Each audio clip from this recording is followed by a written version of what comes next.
Bonjour à tous, j'espère que vous allez bien. Donc nous sommes le 27 août 2021 et comme promis, nous allons faire aujourd'hui une vidéo sur rôle et fonction de l'ATSEM. Donc que vous soyez, on va dire, candidat au CAP AEPE pour la session de juin 2022-2023 et ainsi de suite, ou que vous soyez candidat pour le concours d'ATSEM, cette vidéo elle va être faite pour vous. Bien évidemment, nous ne pourrons pas voir en quelques minutes le rôle et la fonction de l'ATSEM en intégralité, donc on complétera par des petites vidéos. Je vous rappelle également que vous avez l'ensemble des cours complets sur notre site, qui est votre-site-scolaire.com. Je mettrai le lien pour ceux qui sont intéressés par l'ensemble des cours. On refera bien évidemment des cours de groupe sur le rôle et fonction de l'ATSEM, mais vraiment très détaillé et avec vraiment les points par point. Donc aujourd'hui, c'est une vidéo globale pour que vous ayez, on va dire, déjà une première approche de ce que l'on va attendre de vous le jour soit du concours, soit du CAP AEPE.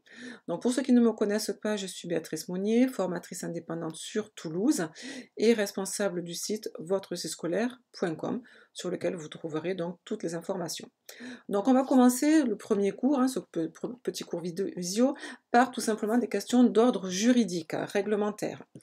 Déjà, les textes de référence qui vont être notamment très importants pour le concours d'ATSEM et un petit peu moins pour le CAP AEPE EP2. Je dirais, d'accord, quand est-ce que c'est important pour le concours et quand est-ce que c'est un petit peu moins important pour les CAP.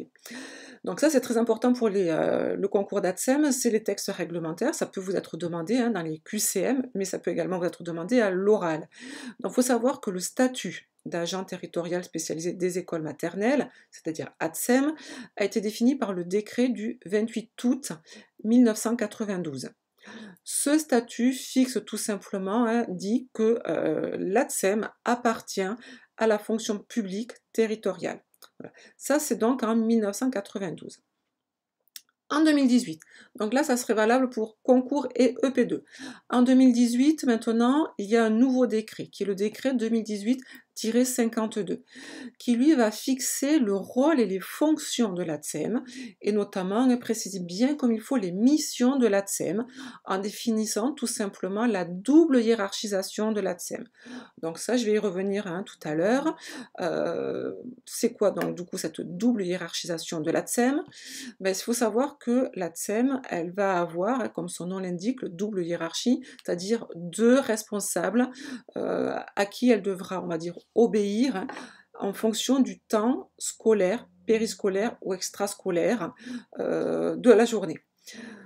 Déjà, petit rappel peut-être pour certains d'entre vous, qu'est-ce que le temps scolaire? Le temps scolaire débute lorsque l'enfant est dans la classe, c'est-à-dire que dès qu'il est, on va dire, dès qu'il est accueilli, dès le moment où l'enfant est accueilli avec son parent dans la classe, c'est-à-dire aux alentours de 8h50 environ, selon les écoles, et il va s'achever, bien sûr, également à la fin de la classe, c'est-à-dire vers 16h, 16h30, ou ça dépend bien sûr des écoles. Le temps scolaire, attention, va avoir une coupure, c'est-à-dire qu'on va avoir donc l'accueil du matin dans la classe, les activités dans la classe, après il va y avoir une coupure, on va repartir en temps scolaire avec la sieste de l'après-midi, aux alentours de 13h30 à peu près, ça dépend des écoles, les activités de l'après-midi, les récréations et le temps d'accueil des parents. Ça, c'est le temps scolaire. C'est-à-dire là, comprenez bien qu'on est vraiment dans la classe. Le temps périscolaire. Le temps périscolaire, on est toujours dans l'école, mais on n'est plus dans la classe.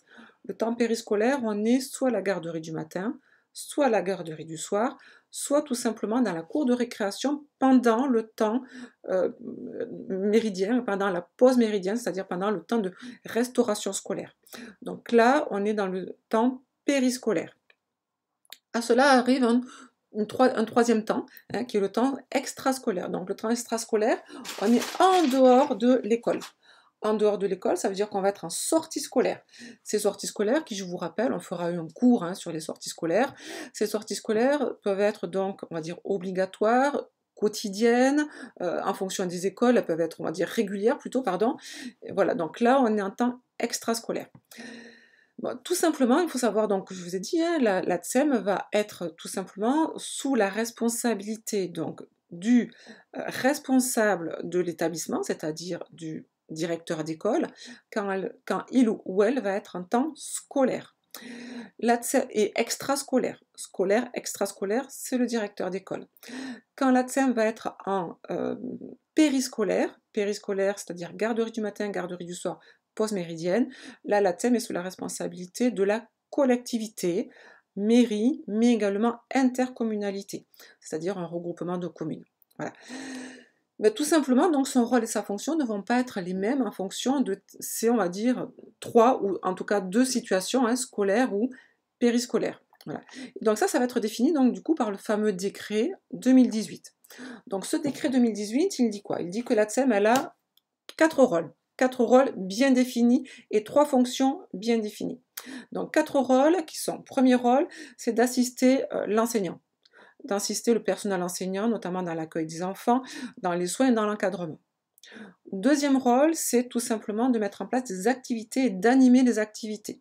Ça, c'est notamment en temps périscolaire. Troisième rôle, c'est la surveillance de l'enfant. Veiller à ce que l'enfant, tout simplement, ne se blesse pas, ne se fasse pas mal, ne se dispute pas non plus. Hein, c'est gérer les conflits, surveiller les enfants. Et quatrième et dernier rôle, c'est l'entretien de l'école et de la classe. Donc ces quatre rôles, si vous voulez, vont être regroupés dans trois fonctions bien précises. Donc là, à retenir absolument, que ce soit pour le concours ou pour le P2, les trois fonctions bien précises qui vont être donc fonction éducative, fonction pédagogique et l'entretien des locaux. Alors, je vais revenir sur les fonctions éducatives et pédagogiques. Pourquoi? Parce qu'il y a beaucoup de candidats qui ont du mal à faire la différence. Fonction éducative, c'est tout simplement les soins d'hygiène, l'aide au repas, l'aide à l'habillage, c'est tout simplement l'accueil et le réconfort de l'enfant, notamment lors du matin, notamment pour les petites sections, quand l'enfant a du mal à se séparer lors de la séparation. C'est le côté éducatif, c'est un petit peu le rôle, un petit peu, si vous voulez, du parent. L'éducation, c'est les parents. Attention, bien sûr, on est toujours en coéducation, c'est-à-dire la TEM n'est pas là du tout pour remplacer le parent, mais elle est là pour donner un petit peu le côté pour rassurer l'enfant. Voilà, ça c'est le côté éducatif. On rassure l'enfant, on fait un petit peu le côté, voilà, un petit peu la maman, voilà, ou le papa, en fonction de si on est un garçon ou fille. Pédagogique, là, attention, c'est tout simplement, pédagogique, c'est l'enseignant, c'est donc ça, c'est l'éducation. Donc là, c'est on aide l'enseignant. On va aider l'enseignant dans préparer les activités, animer les activités, mais également lors des sorties. Voilà, donc là, on est vraiment dans la pédagogie. Voilà. L'entretien des locaux, tout le monde a compris.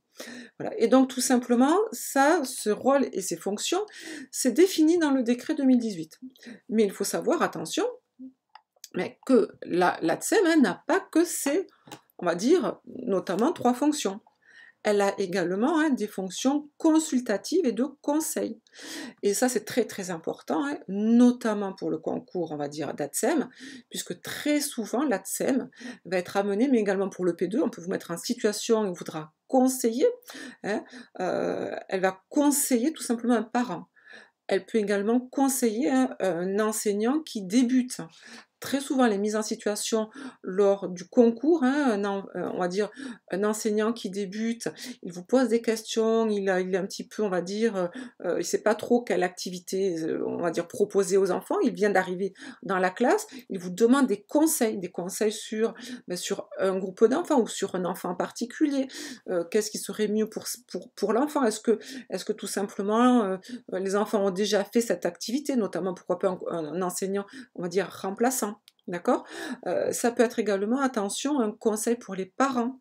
Je pense notamment à une mise en situation, tout simplement, on va dire, d'un parent qui vous amène, on va dire, l'enfant à 13h50 pour la sieste.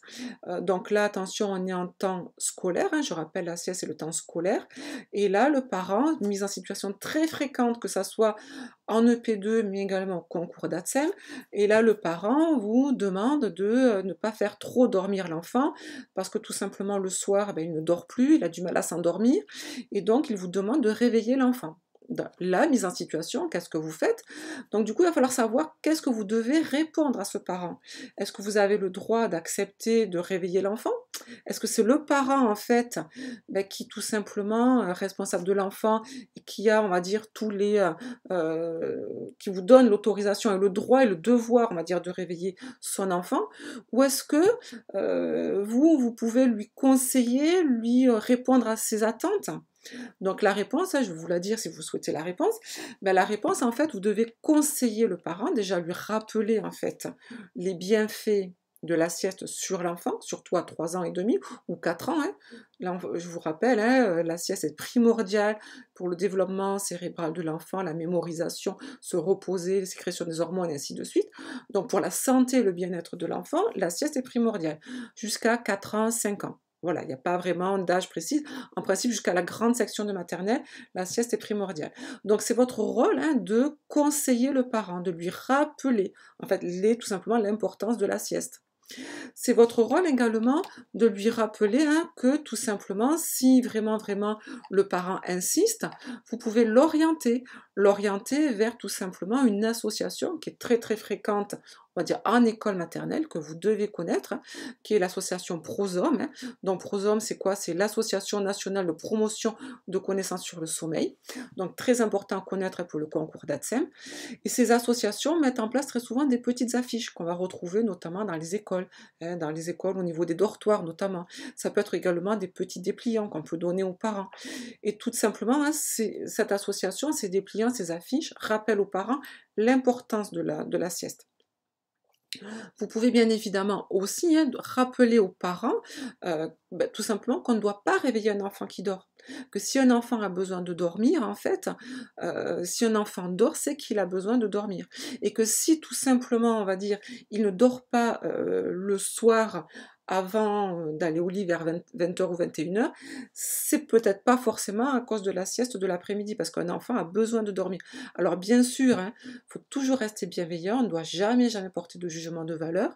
On rappelle juste, bien évidemment, le rôle et l'importance de l'ATSEM et on oriente le parent vers l'association Prosome ou tout simplement vous êtes en temps scolaire. Donc si vraiment, vraiment il y a un désaccord avec le parent, et bien tout simplement, on fait appel à l'enseignant. Voilà. Donc ça, ce sont des mises en situation et un rôle de conseil. Vous avez également un rôle, tout simplement, vous pourriez avoir également un autre rôle, qui est le rôle tout simplement consultatif. Consultatif, là, tout simplement, je vous rappelle, hein, le décret d'ailleurs 2018 le rappelle, l'ATSEM fait partie de la communauté éducative. Qui dit communauté éducative dit tout simplement les réunions. L'ATSEM peut participer aux réunions du conseil d'école et donc du coup, elle peut prendre la parole si on le lui demande, attention, uniquement si on le lui demande, elle peut être consultée si on le lui demande, hein. Elle n'a pas un rôle délibératif, c'est-à-dire elle n'a pas un rôle très important, elle ne va pas prendre des décisions importantes, elle ne va pas voter, mais par contre, on peut la consulter. Très souvent, d'ailleurs, elle est consultée. Pourquoi? Parce qu'elle a vraiment, vraiment ce rôle d'éducation, c'est-à-dire elle connaît vraiment les enfants un petit peu mieux, on ne va pas dire un petit peu mieux que l'enseignant. L'enseignant connaît vraiment les enfants au niveau de la pédagogie, au niveau cognitif, au niveau de ses capacités. Par contre, la TSEM, elle, va mieux connaître les enfants au niveau de l'éducation. Est-ce que l'enfant sait s'habiller tout seul? Est-ce qu'il sait manger tout seul? Est-ce que, au niveau, on va dire, comportemental avec les autres enfants, notamment lors de la récréation? Donc, du coup, on peut lui demander des conseils. Voilà. Ça, c'est le rôle consultatif. Donc, si on résume bien, hein, vous voyez que la TSEM, elle a tout simplement le rôle donc éducatif, pédagogique, entretien des locaux, qui sont vraiment définis dans le décret 2018, clairement définis. D'accord? Et puis après, il y a d'autres fonctions, d'autres rôles et fonctions, mais qui sont vraiment pas clairement définis, mais qui sont définis bien sûr dans ce fameux décret 2018, mais qui sont un petit peu éparses. Donc du coup, c'est pour ça que, on va dire, beaucoup de candidats, on va dire, les oublient ou n'en prennent pas notion. Hein. Donc elle a un rôle consultatif et également de conseil. Voilà, donc on va tout simplement terminer, on va dire, ce cours hein, pour que vous compreniez bien. Alors bien évidemment, hein, il va falloir bien connaître le jour du concours ou le jour du CAP-AEPE, hein, tout ce que l'ATSEM peut faire à chaque moment de la journée. C'est-à-dire la garderie du matin, l'accueil, vraiment étape par étape, c'est-à-dire vraiment, vraiment sur une journée type, mais également ce qu'elle peut faire au niveau des récréations, des sorties scolaires, des soins, des médicaments, le rôle, bien sûr, on va dire, ce qu'elle peut dire ou ne pas dire vis-à-vis des parents, tout en respectant le secret professionnel et le devoir de discrétion aussi. Donc il y a tout ça, hein, d'accord, qu'il faudra bien connaître, bien savoir que vous avez bien évidemment dans l'ensemble de tous les cours, hein, si vous le souhaitez bien sûr sur notre site. Et donc on va terminer tout simplement pour que vous compreniez par une petite mise en situation. Donc première mise en situation, donc il est 8h50 et vous faites l'accueil du matin avec l'enseignant. Donc 8h50, accueil du matin avec l'enseignant, et une maman vous annonce que sa petite fille, Léa, 3 ans et demi, a très très mal dormi, et il vous semble qu'elle a de la fièvre, elle a les yeux rouges, elle est rouge, et elle vous semble un petit peu fiévreuse. Donc la première mise en situation, mais qu'est-ce que vous faites? Donc là, en fait, ça c'est une concours ATSEM ou également hein, CAP AEPE. Concours ATSEM, si c'est à l'oral, ben, il va falloir tout simplement répondre assez vite. Si c'est question QCM, je vous rappelez, hein, regardez la vidéo que je vous ai faite en début de semaine ou la semaine dernière sur les QCM. Vous allez voir vous avez 2 minutes, pas plus par QCM. Donc il ne faut pas non plus perdre trop de temps, il faut vraiment connaître son cours. Si vous êtes lors de l'écrit du CAP, AEPE, EP2, vous avez un petit peu plus de temps, mais attention, 2 heures, ça passe très très vite. Donc en gros, il faut vraiment savoir aller à l'essentiel. Donc il faut qu'on se pose les bonnes questions. Donc déjà, on analyse. 8h50, vous êtes sous quelle hiérarchie? Sous quelle, on va dire, qui est votre responsable? 8h50, l'accueil du matin, c'est le directeur. Là, vous êtes dans l'école, hein, dans la classe. Donc, c'est le directeur de l'école, mais vous avez également comme supérieur hiérarchique secondaire, si vous voulez, l'enseignant. Vous avez en face de vous un parent qui vous amène son enfant pour l'accueil du matin et qui vous annonce tout simplement qu'il semble fiévreux, qu'il a mal dormi, qu'il semble fiévreux. Donc, du coup, qu'est-ce que vous avez le droit de dire à ce parent? Est-ce que vous avez le droit, par exemple, de prendre les médicaments s'il vous donne des médicaments? Est-ce que vous avez le droit de prendre l'enfant? Est-ce que vous avez... quel est le rôle de l'enseignant dans cette situation-là? Voilà, il va falloir se poser toutes les bonnes questions. Qu'est-ce que vous avez le droit de faire? Ou le devoir de faire? Et surtout, qu'est-ce que vous pouvez faire aussi? Attention, comme je l'ai dit dans une autre vidéo, bien faire attention entre les verbes devoir et pouvoir. Donc, ce que vous avez le droit de faire, ce que vous devez faire obligatoirement, hein, d'accord, ce qu'on doit faire dans ce cas-là. Bien sûr, vous écoutez la maman, ça c'est clair et net, toujours bienveillance, toujours on ne porte pas de jugement de valeur, on écoute la maman. Deuxième chose que vous devez faire, vous devez tout simplement demander, là c'est un cas tout simplement particulier, ce n'est pas à vous de prendre la décision si vous acceptez l'enfant ou pas, c'est à l'enseignant, puisque c'est un cas scolaire, donc vous demandez tout simplement à la maman de s'adresser, ou vous appelez l'enseignant, hein, mais en tout cas c'est l'enseignant ou l'enseignante qui prend tout simplement la décision. Ce que maintenant vous pouvez faire, vous avez le droit de rappeler à la maman, hein, que peut-être la petite fille, surtout si elle vous semble fiévreuse, hein, vous avez le droit de lui demander si la maman a pris la température. Vous avez également le droit de lui rappeler que si vraiment la petite fille a la température, vous avez le droit de lui rappeler que pour le bien-être de l'enfant, hein, elle serait peut-être mieux à la maison. Vous avez également le droit de rappeler, ça fait partie du règlement intérieur, que chaque enfant malade ne doit pas être accueilli à l'école, sauf, on va dire, avec des dérogations, sauf cas extrême, on va dire maladie chronique, par exemple, hein, d'accord, ou si vraiment on est tout simplement en fin de contagion, avec tout simplement ordonnance du docteur. Là aussi, il y a tout un cours hein, sur les soins d'urgence. Voilà. Donc, en principe, hein, si un enfant a de la fièvre, l'enfant n'a pas le droit de venir à l'école pour des cas tout simplement de contamination de toute la classe. On sait jamais, on sait pas, on va dire ce que l'enfant pourrait avoir comme maladie. Donc ça, c'est votre droit. Vous avez tout à fait le droit de le rappeler à la maman. Hein, vous avez le droit, bien sûr, comme je vous ai dit tout à l'heure, hein, c'est un droit de conseil. Voilà. Par contre, vous n'avez pas le droit, je répète, hein, de prendre les médicaments et vous n'avez pas le droit de prendre vous-même la décision. Donc tout ça, en fait, ce sera des mises en situation hein, qui peuvent vous être posées, qui vous seront forcément posées. Donc il faut vous attendre à ces mises en situation. Donc tout simplement, allez voir tout simplement, faites des QCM, faites des entraînements hein, également, bien sûr, on va dire pour le CAP à EPE, et notamment EP2, mais entraînez-vous avec des QCM. Voilà, donc ça c'était tout simplement une petite vidéo sur, on va dire une première petite vidéo sur rôle et fonction, pour que vous compreniez déjà les trois grandes fonctions, plus fonctions consultatives et conseils, avec un petit peu des mises en situation. Donc on reprendra ces vidéos la semaine prochaine. Je vous dis à très très bientôt et n'hésitez pas à vous abonner sur la chaîne. Merci, bonne journée, au revoir.